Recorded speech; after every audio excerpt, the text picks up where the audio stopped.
ball comes into Fields. Brown's on him. Clock at 7. Ball goes to Hicks with 4. Hicks tied up with 2. Hicks at the buzzer. Arkansas State eliminates App State.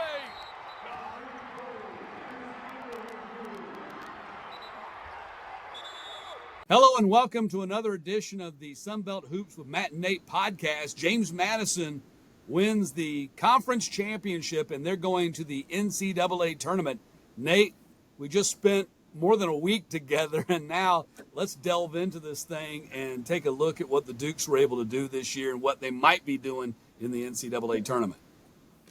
Yeah, it was a special week for JMU. It was a special week for the whole Sun Belt Conference, but they have a very valid and very representative champion in the Dukes with Mark Byington. No doubt. We had some exciting games. So coming up here on the podcast, we're going to talk to James Madison star and Sun Belt Newcomer of the Year, T.J. Bickerstaff. We'll take a deep dive into the Dukes season, the tournament run they had, and now look ahead to where they're projected in the NCAA tournament. We'll also look at the tournament outside of what the Dukes were able to do, and we'll name our surprises of the tournament. We'll also have our unsung heroes of the tournament, a little bit of a different twist on the all-tournament team, and also 2 new coaches now in the Sun Belt already. Yep. And we'll talk about the new additions to the conference. So, Nate, you ready to tip off? Let's do this. All right, so here we go. The James Madison Dukes will be holding a viewing party at the Atlantic Union Bank Center on Sunday night. They're going to find out on the CBS selection show, just like everybody else in the country, you know, what seed they're going to be, where they're going to be playing, who they're going to be playing. I tell you what, this is one of the great events in college basketball, in the sports world, and it's not even a game. It's just an event. The selection party, you know, people are hanging on their seats. You know, those who know they're in, like James Madison, they know they're in because they won the tournament championship. But where are they going to be playing? Who are they going to be playing? Those who don't know they're in, those at-large teams are hanging on, you know, to the edge of their seats to find out if their dream of pursuing a national championship will continue. So we'll talk about that. Of course, James Madison was a 91-71 win over Arkansas State in the Sun Belt final. Emphatic win. I mean, they left no doubt. We'll talk about that. And also, James Madison, it's their 6th NCAA D1 appearance and their 8th NCAA tournament overall, and 31-3. So before we delve into the tournament and also where they might be going, let's just look back at what they were able to do. One of the best all-time seasons ever in Sun Belt history as they went 31-3. Well, they started off with a bang. They go to Michigan State and play Coach Izzo in his building, and they win. And I'm sure Coach Byington thought he had a good team, but to go in there and win in an environment like that just put icing on the cake before you even bake the cake. It was a great start for the season. The kids got fired up, and they just kept going on a roll ever since then. Yeah, I think maybe some people thought in that tournament because they opened against 10th seed Marshall and shut down the Thundering Herd after Kerfman and Voiles had gone for 30 apiece against Georgia State in the second round. That was their quarterfinal win. You know, not a whole lot of drama. Marshall was able to push it to about 10 in that second half and got no closer. Texas State, of course, continues to be the Cinderella story. We'll talk about those guys a little bit later on. Faced him in the semifinals. But that's the 11 seed. So you get to the finals. And at this point, all they've done is played the 10 and the 11, not to take anything away from them, but from a seeding standpoint, they haven't played any of the high seed teams. And they face Arkansas State, a team that was coming off a buzzer-beating upset victory, if you will, over App State. And they just obliterated Arkansas State, 91-71. Noah Friedel was the tournament MVP. He had 12 in that game after scoring 28 against the Bobcats. James Madison's first 90-point tournament game since the 1995 tournament, their conference tournament back then. They shot 62.5%, 11 of 19 on threes. And more importantly, they held Arkansas State, Nate, to 7 for 25 on their threes. Yeah, Arkansas State has made a living all season by making threes.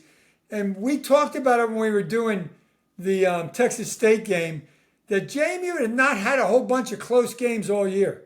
And that was a close game. I mean, they had to fight like crazy to beat Texas State. So it might have gotten them a bit more focused. T.J. Johnson's team was unbelievable in the whole tournament. But JMU got them.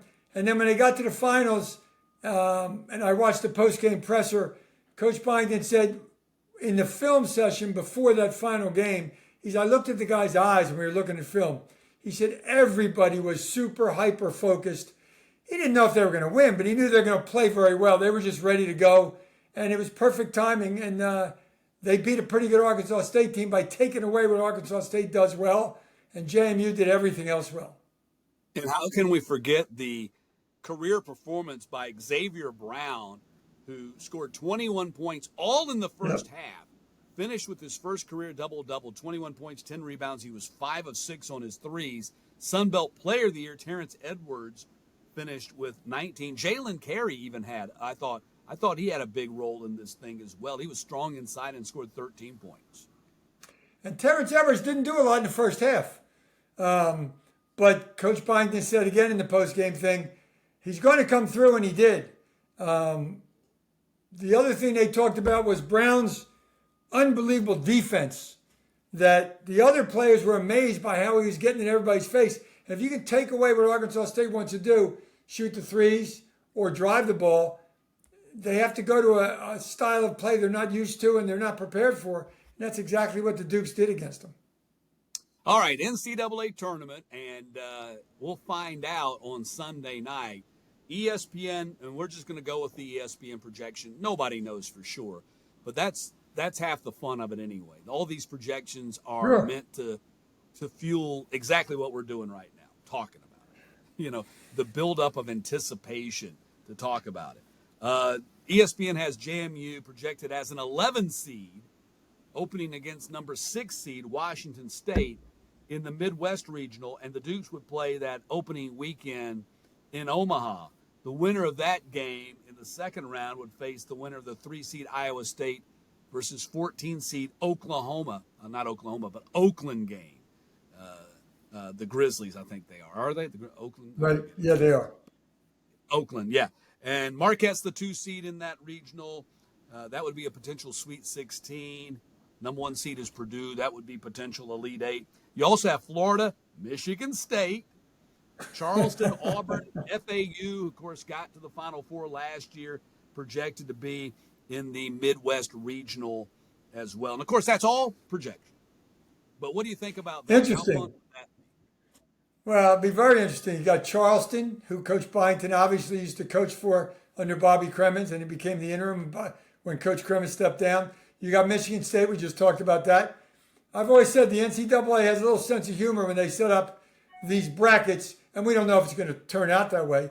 But an 11 seed is a little higher than I thought. I thought they'd be at 12, but 11's great. It's great for the Sun Belt Conference.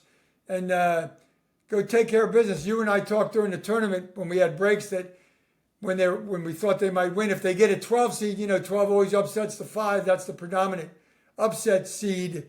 But 11's even better, so there's nothing wrong with that.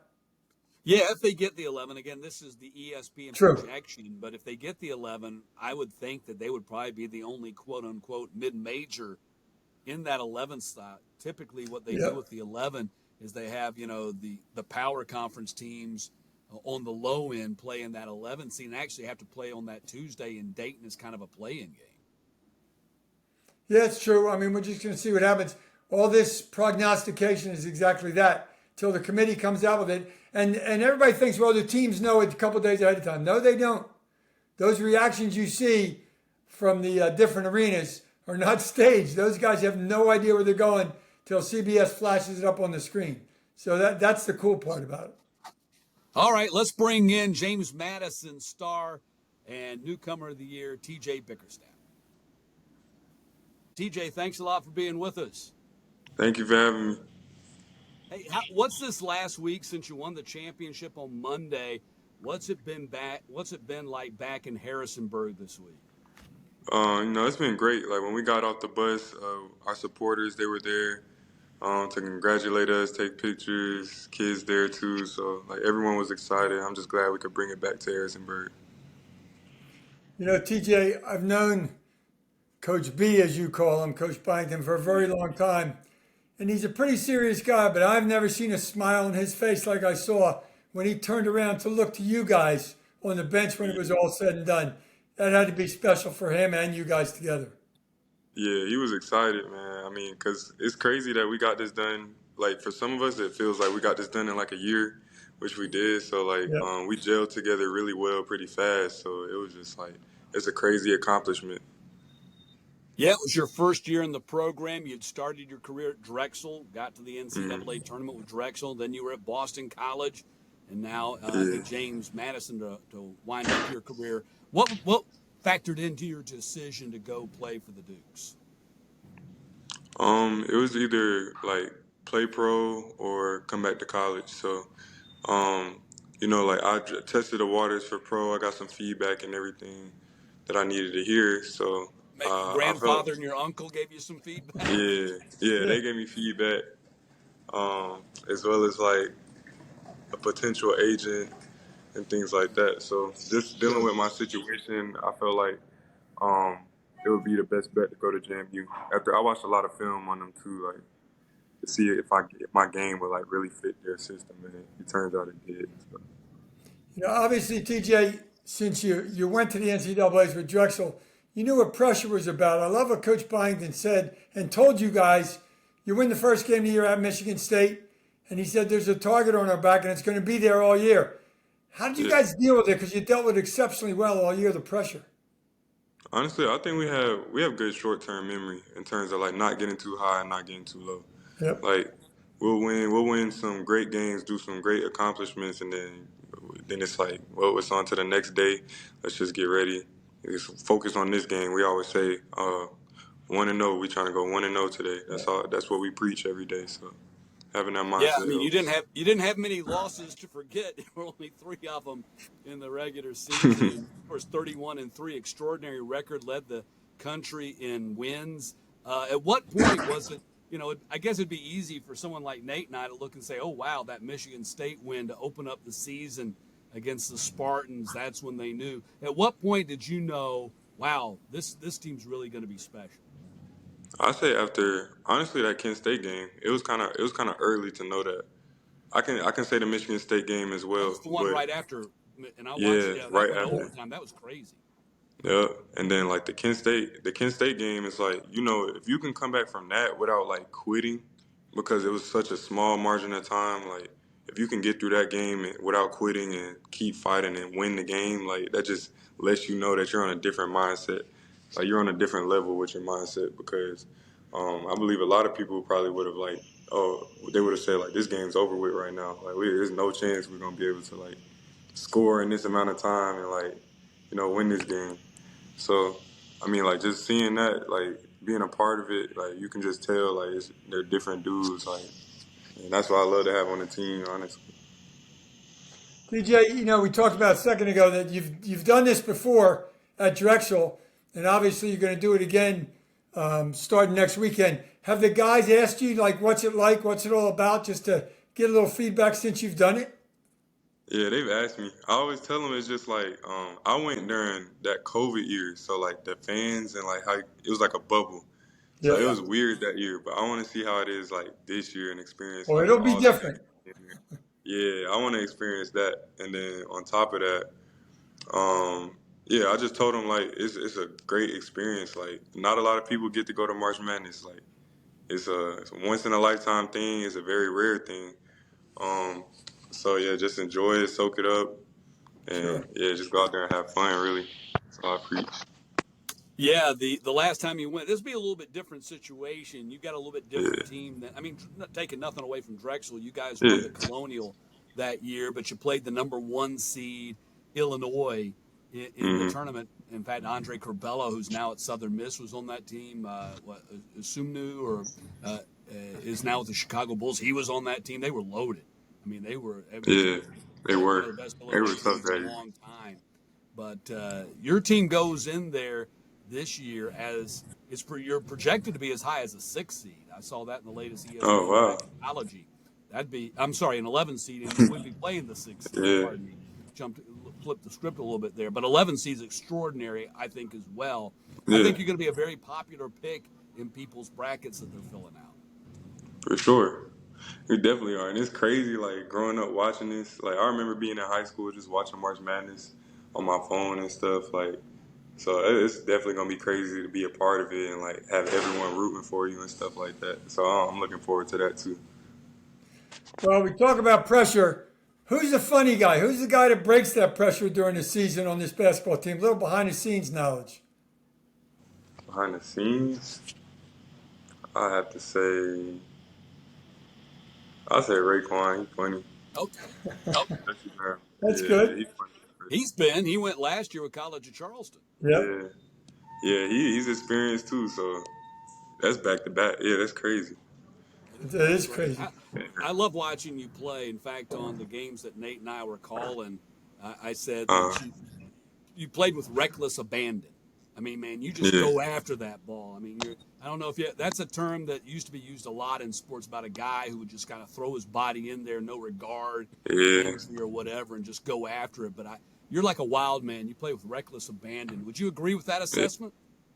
I would agree in terms of like rebounding for sure. Like, um, I feel like that's why I'm so good at it because I just know how to like go get the ball and everything like that. But I know how to put like my body on the line and stuff like for the team in terms of like winning. Like it all applies to winning. So I picked that up over the years. It's like this is what I got to do. Like teams can't stop you. Like you getting these rebounds and stuff. Like it really hurts them. So just Well, you took had four pride. offensive rebounds in each of the first two rounds, and that's just every time I'm doing a game, it's the guy that just wants it better than anybody else. I mean, you're supposed to be blocked out, but if you're the guy that just has the want to, that's what offensive rebounding is all about. Where'd that start in your career, or is that ingrained in you when you're a little kid?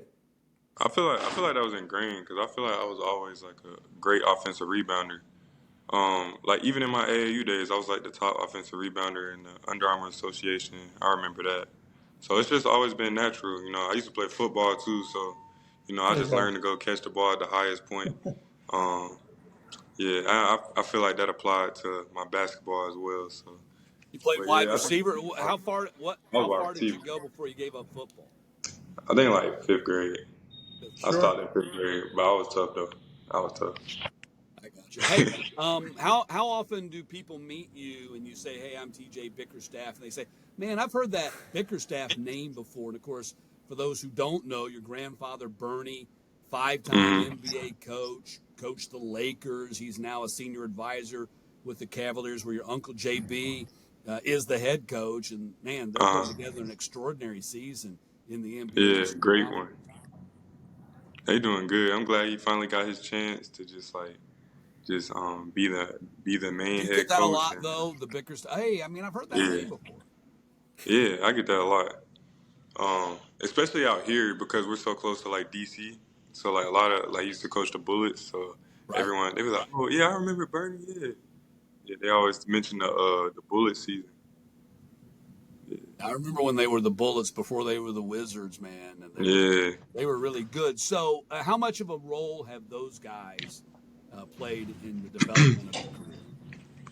I'll say they played a big role in terms of like installing the right mindset in me, because like with them working in the NBA, like they travel all the time and like they're always in like a different state and stuff. So it's kind of hard to like let's say like get in the gym with them and stuff like that. But in terms of like mindset, how to think and like all these different things, what to look for, that knowledge is kind of like what they've implanted in me, and like they'll forever be there for me to help me with that aspect of the game. Yeah. So yeah. I was watching the post-game press conference when Terrence was in there, and he must have looked at his phone 5, 6 times. Did your phone blow up after that win and the championship? Yeah, yes, it was crazy. That's a It good just, thing. yeah, it's a good thing. It's just like so many people watching now. Like, it's a crazy difference. So, you got the big watch party coming up on Sunday at the Atlantic Union Bank Center, hmm and there's going to be a lot of fans there. I know probably CBS is going to have their cameras there because, like I said before, you're going to be, I think, a very popular pick with a lot of people with that 31-3 hmm record. To see how far you guys can go. How excited are you about Sunday evening and the selection show? Man, I'm so excited. I mean, this is my last year, so I'm just ready to like experience everything. I'm just enjoying every single day, honestly, and like I'm ready for it, and I'm ready to play. Well, best of luck in the NCAAs. We'll be watching all that selection show stuff, and just go play JMU basketball. Oh, definitely. And When we TJ, do that, thanks a we lot for joining the podcast, and best of luck. It's been a pleasure watching you. Like I said, I love to watch you play because you just really attack it. You play with so much energy. Take that energy into the tournament. You guys get some wins, okay? Sure. I got you. Thank you. All right. Let's move along here. Let's look back at the Sun Belt Tournament, and let's start with our surprises. Can be a team, can be a player, can be whatever we want. So, Nate, what's your surprise of the Sun Belt Tournament? I'm taking the T.J. Johnson, Terrence Johnson, Texas State Bobcats from the 11th seed getting to the semifinals. I mean, they were hurt all year. They did get healthy late in the year, but I just love to watch them play. They're never out of a game. They're never out of anything they do. And it's like, well, what are these guys going to do next? They just keep winning. I think the best thing I saw was when Coach was talking about a tough situation late in a game. And he told us when we interviewed him prior to one of the games, he said, I got down in the huddle, I pulled out my play sheet. I said, guys, he said, it's not about this. It's about competing. I'm teaching you guys how to fight in life. And this is what great basketball coaches teach players about life in basketball. And boy, did the message get across, because from the 11th seed, they go to the semifinals for the second year in a row. He'd rather not be the 11th seed, but he's my surprise team in just the effort and the total concentration his kids had to get to a place where nobody thought an 11th seed should be. And they did it. I agree with that. I mean, he's 6-2 now, the last two tournaments as the 11th seed. His record is unheard of. I mean, who's ever heard of an 11th seed winning one game, much less win six over the course of two seasons? And I'll be excited to see, off the top of my head, I don't think they're losing anybody. I don't know that who they're losing. Because it's still such a young team. I think they're bringing back a lot of guys from, you never know today. You can't ever say with certainty because of the transfer portal.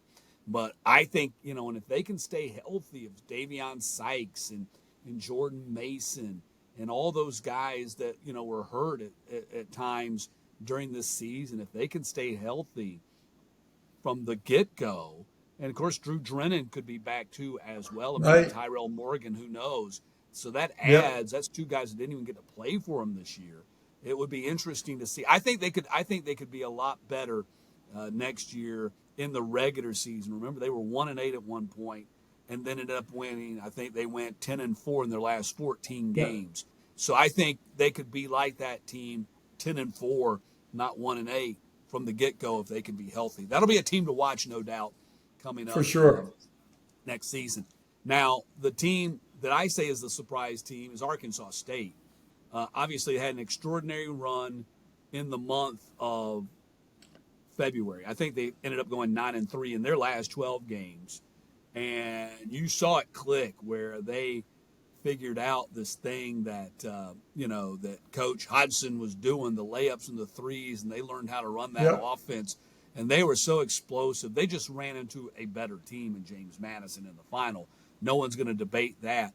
But I was a little bit surprised because I didn't know what to suspect. I knew that they had played well down the stretch in the regular season, but they're still kind of a new team. How would they react, after having a week off? How would they react in the Sun Belt Tournament? They blew the doors off Louisiana in the quarterfinals, the defending tournament champions, and then they beat the regular season champions on a buzzer beater with Freddie Hicks. And I think, again, off the top of my head, I think the only guy that won't be back for them, and it's a big one, is Caleb Fields. But he won't be back. The all Sun Belt point guard who averaged 6 assists per game. I think he's done with his eligibility. But Terrence Ford, who was hurt this year, will be back, and Malcolm Farrington will be back as well. So they should be bigger and better than ever next season, but they're my surprise team. And it's year 2 under the Brian Hodgson system. And Freddie Hicks doubled everything he did in the regular season in the tournament, so he's going to be fired up to start all over again. And they got to find or get a point guard, maybe the one that was hurt last year. But the system's not going to change. It's going to get better, be more efficient, and they're going to be fun to watch. Yeah, Freddie Hicks, man, he might be a front runner for Player of the Year right now on this day. No doubt. Oh, no doubt. The way he played. Yeah, I mean, if he takes what he did in the tournament into the regular season and is able to do that consistently and not be hurt, and he was a guy that was hurt too. He missed like 8 games. Yeah, that's true. From the end of non-conference into conference play. I mean, that's a guy that could be a front runner for Player of the Year as we sit here right now. All right, 2 other teams I want to talk about. App State. I mean, I think App State fans are obviously disappointed, and of course they would be. I mean, they won the regular season, had a historic regular season. They were right there with James Madison as the top 2 teams, record-wise and resume-wise going into the tournament. They get knocked out by Arkansas State. I don't look at, and we don't know right now, do they get an NIT? I hope they do. I hope they get an NIT. I hope they get an NIT. I hope they get home games in the home center in the NIT. I hope that happens for them. But I don't look at their season and how it ended there in the Sun Belt, and in no way do I think they were disappointed. Oh, no question about that. They had a great year. I mean, we talked earlier about JMU beat Michigan State. Appalachian invited, or Bruce Pearl did the favor of going there, and they beat Auburn in their building. I mean, Auburn's going to be a very high seed in this tournament. So, no, they had a great year. Projected as a 4 seed. Even better, yeah. And they played a great tournament, but the first half against Arkansas State, I just thought Arkansas State was so, we talk about their threes, was so good defensively. They took the rhythm out of Appalachian State's offense. And they just looked discombobulated. And I thought they were out of the game. They came back like crazy in the second half with Donovan Monroe.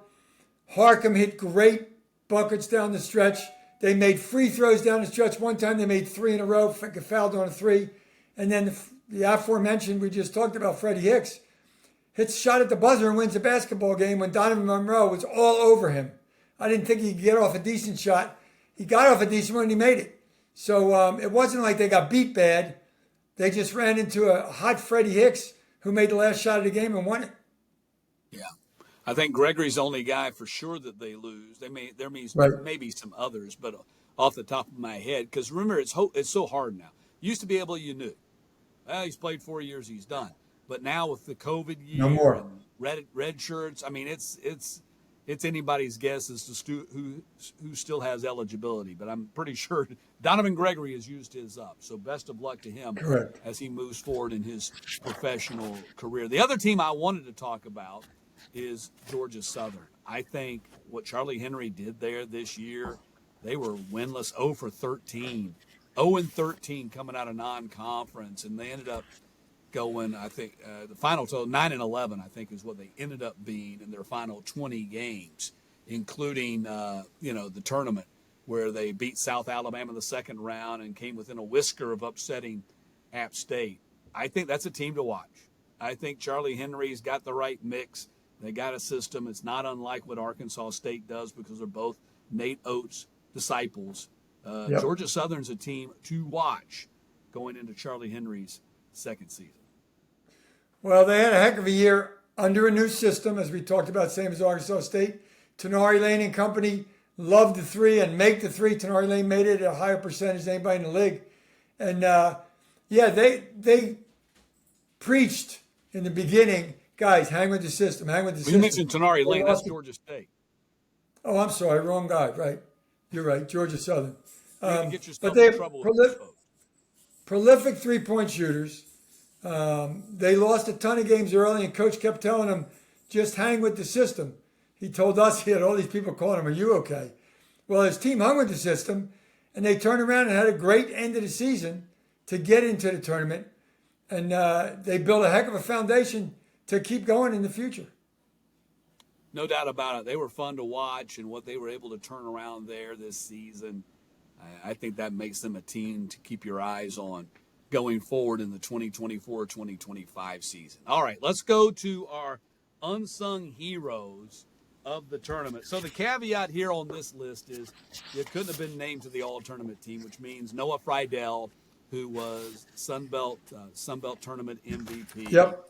Terrence Edwards, Freddie Hicks, Caleb Fields, Jordan Mason, Donovan Gregory are all named to the all-tournament team. So can't use any of those guys. Everybody else is free game to pick.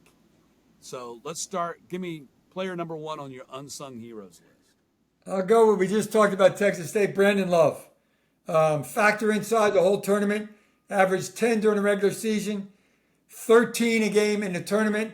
And Coach Johnson said when he plays effectively, we're really good. Well, he was pretty effective, protecting the rim, scoring around the rim, going over that right shoulder.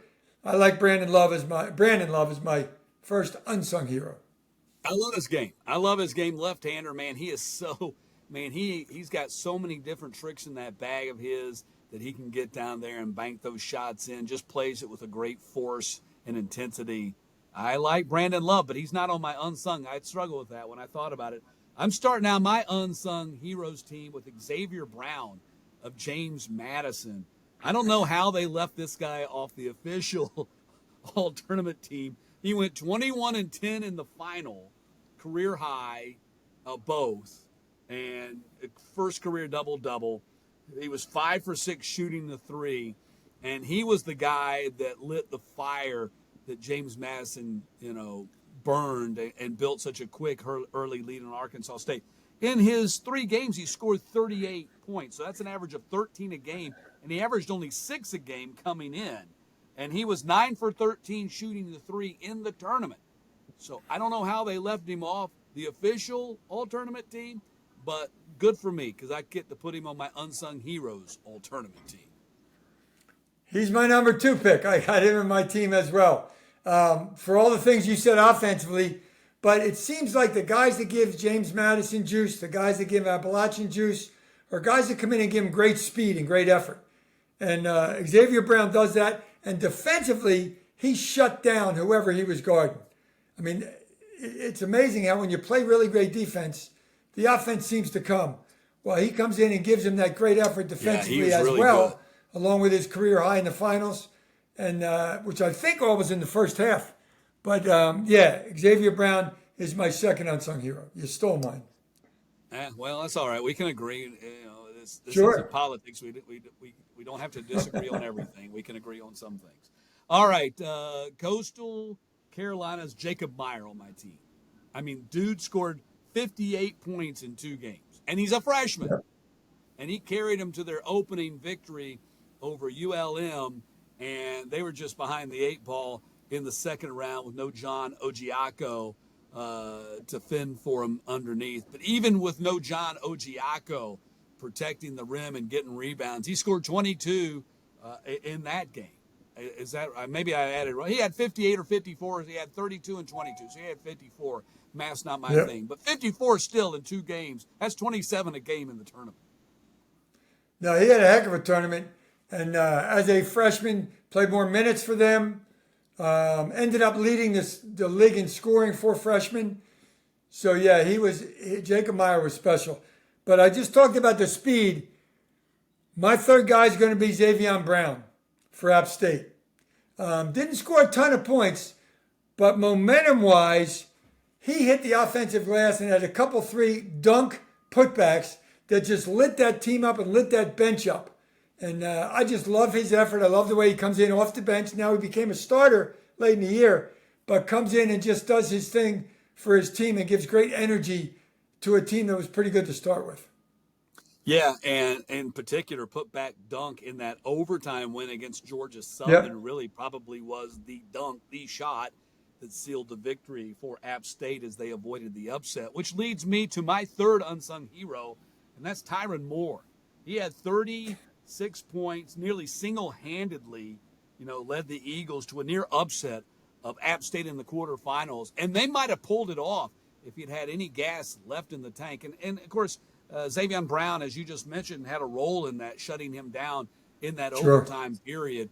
But he had a shot at the buzzer to win, in addition to his 36. He didn't get it to go. It was a tough shot, but a good look. And, man, he was a really fun player to watch, one of the smallest guys in the league at 5'11". and he nearly carried Georgia Southern to an upset that people would have been talking about for a long time. As it is, it was still a great game, and people are talking about it right now because we're talking about it right now. But Tyrone Moore is on my Unsung Heroes list. Well, great minds think alike because I got him on mine as well. I looked at the box score of that game when he had the 36, and they did not win the game. He hit crucial free throws down the stretch. I think one time he got fouled and hit 3 in a row. So he kept them in the game. He kept them in a lot of games this year. And talk about sticking with the plan for Coach Henry. He did a great job, and definitely an unsung hero in my book, 100%. All right, my other unsung hero is the other guy who scored 36 points in a game, and that was Old Dominion's Tyrone Williams. You know, that was the first game of the tournament. Monarchs were ravaged by the flu going into the game, so a lot of their guys were sick. They were shorthanded, and they still came within a tenth of a point of beating Texas State. Of course, a team that would then go on to win 3 games and get to the semifinals. And, you know, you had to feel for Old Dominion, the season they went through with everything they went through. They were put through the ringer. And for Tyrone Williams to come through with a game like that in what I believe is his final college game, again, reference back to our last comment, you never know for sure when it's the last, but I think it's his last conference game, last college game, and he played extraordinarily well. He's on my Unsung Heroes list. Yeah, they went through a tough time the whole season with coach and with injuries and with guys leaving the team and stuff like that, but that's a wise choice. My last player, when you think of JMU, you think about Terrence Edwards, you think of Noah Friedel, you think of the great streak. The unsung hero, I think, is T.J. Bickerstaff because he just does all the little things to help that team win. A great offensive rebounder, great rebounder in general. And he averaged 13 and 8 for the year. But he had basically did that in the tournament. But at crucial times, he got crucial rebounds. He had 4 offensive rebounds first round they played. He had 4 offensive rebounds in the semis. And I just think he's the guy that you don't worry about or you don't think about, but he ends up beating you down the stretch. That's an unsung hero. Like I said in our interview with him, he plays with reckless abandon. And he's got that hair, and his hair is always flying around. It adds to his persona and the aurora around him. I love watching him play. My final unsung hero was Justin Abson. Anybody who blocks 7 shots in one game gets my vote. That's true. And it isn't just about the blocks because once he's blocked shots, they stop going inside because no one wants to get posterized with a block. So Justin Abson, 2 tournament games, he had 23 points, 18 rebounds, 8 block shots. And the one thing I learned in this tournament about Justin Abson that maybe I didn't have as much appreciation for is he is a good passer as a big man, which is essential in today's game because so much of the offense is throw it into the post, kick out for a 3. But most of his assists were from the high post to the low post. Yep. A very willing passer as well. And we talked about it during the app game. When he blocks shots, he doesn't knock them in the 4th row. He keeps them in play. And they get live ball turnovers, and the Mountaineers take off with it. That's a skill. It's a great skill to block shots at any level. But when you knock it in the 5th row, yes, you don't get the ball back. The other team keeps the ball. If you can keep it in the court, which he does exceptionally well, they get live ball turnovers and go with it. So, and he's only a sophomore, so he's going to be special, but a great choice for an unsung hero as well. No doubt. All right, we're going to wrap up the show by looking at the 2 new coaches in the Sun Belt Conference. Coastal Carolina hires Justin Gray. He'll be the Chanticleer's new head coach after 3 really good seasons at Western Carolina. Won 51 games with the Catamounts, 40 over the last 2 seasons. Back-to-back winning seasons for Western Carolina. First time that had happened in 13 years. They were also 21-15 in the SoCon in the last 2 years. Prior to that, he was on Pat Kelsey's staff for 2 seasons at Winthrop. His playing days, he was 3-time All-ACC at Wake Forest, scored nearly 2,000 points in his career, and so he'll be the follow-up to Cliff Ellis and, of course, interim Benny Moss as he takes over that Coastal program. played with Chris Paul in the backcourt, and Chris Paul's still playing in the NBA. But so contacts there, and he knows how to work the portal. He had a young man named Vontarius Woolbright this year, who was leading the nation in double-doubles the whole year as a 6'6" point guard, leading scorer in the Southern Conference, leading rebounder in the Southern Conference as a point guard, and got him out of the portal. So he knows how to recruit. He knows how to work the portal. Done a great job at Western Carolina with the Catamounts, and has contacts from his ACC days, and I'm sure Chris Paul as well. So that's a good pick for Matt Hogue and the Chanticleers going forward. Yeah, this other guy I think also has good connections too. I think this will serve Old Dominion well. They hired Mike Jones. Of course, that news broke before the tournament started, but we've never really had a chance to talk about it, so thought we might spend a moment there on that. Former Monarchs player who was all-colonial as a senior. He was a 2-year starter. He scored over 1,100 points in his career with Old Dominion. He actually played for Oliver Purnell when Purnell was the head coach at Old Dominion, and finished with the 6th most three-pointers in program history. Most recently, he had been an assistant at Maryland this season. Prior to that, an assistant to Mike Young at Virginia Tech. And, of course, highly successful 19-year run at DeMatha Catholic. Also had connections with USA Nike basketball, which no doubt those are great connections to have when a big part of your job is recruiting. So he is the new head coach of Old Dominion. Well, at DeMatha, the great Morgan Wooten was there for many, many, many years. But Mike Jones was so good, they named a court after him at DeMatha, which is saying something. And up there, it's all about the DMV, the Delaware, Maryland, Virginia area, and he knows it well, obviously, being at DeMatha and being at the University of Maryland, my alma mater, just recently. So he's going back home. I'm sure he loves the school because he went there. He's got great memories there. And it's not like he has to resurrect anything. They led the league in attendance. They have a phenomenal arena and great program. They love the Monarchs up there. They just had a tough year last year. And I'm sure he's fired about going back and recreating the stuff they had. And even when he played and when Coach Jones did it as well. No doubt. They won Conference USA a couple of years ago before they joined the Sun Belt. Last year, their first year in the Sun Belt, they were a number 6 seed. And they got beat in the opening round, but they were close to being a 4 seed. And, this year was just, it went from bad to worse, what bad could happen and more. So good luck to him as he takes over the Old Dominion program. Nate, that's going to wrap up our podcast here for this week. We'll come back next week. And when we convene next week, early next week, we'll know who James Madison's playing, what their seed's going to be, what their path in the NCAA tournament looks like. And we're going to grab another Sun Belt coach if we can and, talk to him about their team and also maybe get a little expertise on James Madison, what they think they might do with them, and also, just the NCAA tournament in general. So we're working on that. Coach, join us next week on the podcast to find out who that will be. And Nate, good job again. Great to work with you in the tournament. And we'll keep talking we had a ball as long as they're playing it this year. If you love March Madness, watch the selection show because it's special moments at every school. And it's just fun to watch. And it just gets even more fired up for the games that follow the following weekend. It's March, and it's Madness.